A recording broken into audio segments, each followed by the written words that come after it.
What's up, guys? This is Boondocks, and right now I'm going to go over what Baro has brought for us this week. Now, this is only for the PC 10, as, well, I'm not a PlayStation 4 or console player in general.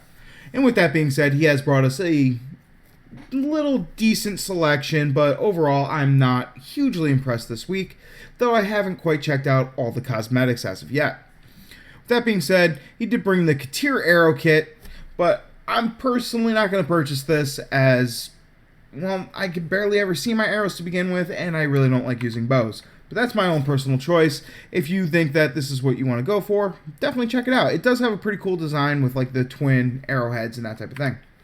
Outside of that, he did bring back the Jolt and Shell Shock dual electric mods, which are for your pistol and shotgun respectively. Obviously, these mods are amazing, as electric damage is probably the best damage in the game, as it synergizes with all the other elements amazingly well, and that extra stash chance is just, cherry on top.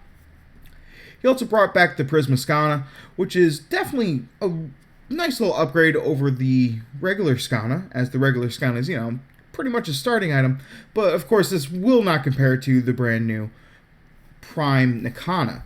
So the Prisma Scanner is definitely nice, since you can use the Syndicate mod to add an additional 100% damage, as well as get the Syndicate proc.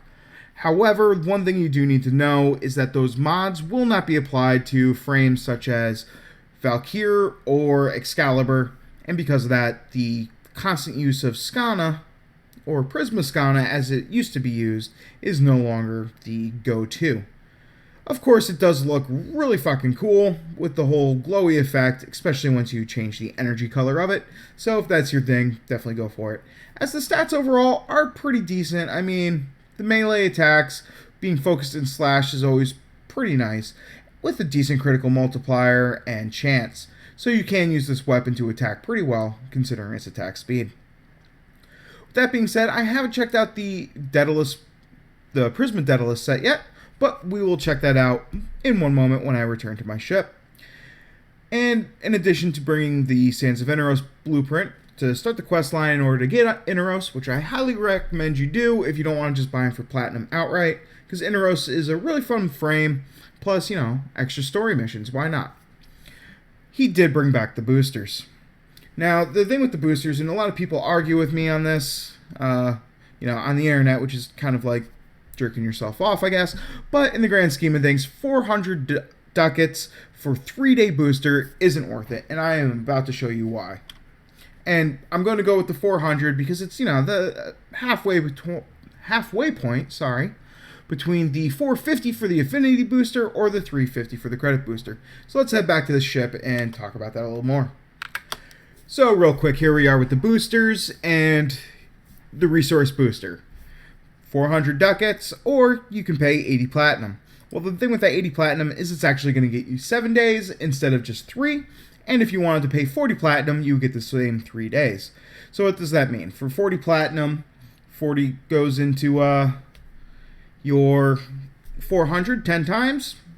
Yeah, I mean, you would still have to get a decent return on your items, but in the grand scheme of things, you can honestly sell 10 ducat worth items for 1 platinum apiece. You would need to sell 40 of those in order to be able to purchase the resource booster for ducats, or you could just get the 40 platinum from selling those same pieces and purchase this outright. Now, of course, this argument does break down if you're a hardcore farmer in the void and just have a shit ton of Nix systems that you've made and selling each one of those for 50 ducats, but you want that resource booster, that affinity booster, go ahead, pick it up.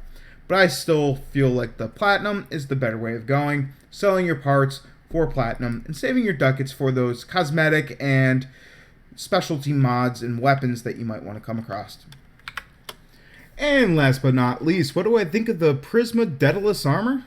Well, it's actually pretty cool in my opinion. Now, it's not going to fit on every frame, and the way it flares out from the legs, I think I would have liked to see more of it being something to kind of like wrap around in the front, but or kind of like sit down on the arm of the character instead of sticking up like weird fucking shoulder spikes. I don't know. I think the cool flow of the energy is pretty nice. And, of course, you could change the color of the pulse by just changing your energy colors as well. Yeah, I kind of like that orange in there. That looks pretty cool, right? And of course, having a light energy on a dark background or vice versa. Though I don't think having true dark, just because of the way the game highlights things, if we were to change that and then change the interior to a light, yeah, you're not going to see the true black pulsing. Maybe if we toss on a blue. No, even then. Because it is an energy function, you can't just put on a dark color. You're going to need that light color in order to get it to glow, which is kind of annoying because it would be really cool to see like a blue smoke effect on the white. But overall, I do kind of like these as an armor piece. And if you agree, pick it up. So until next time, guys, like, comment, subscribe, and peace.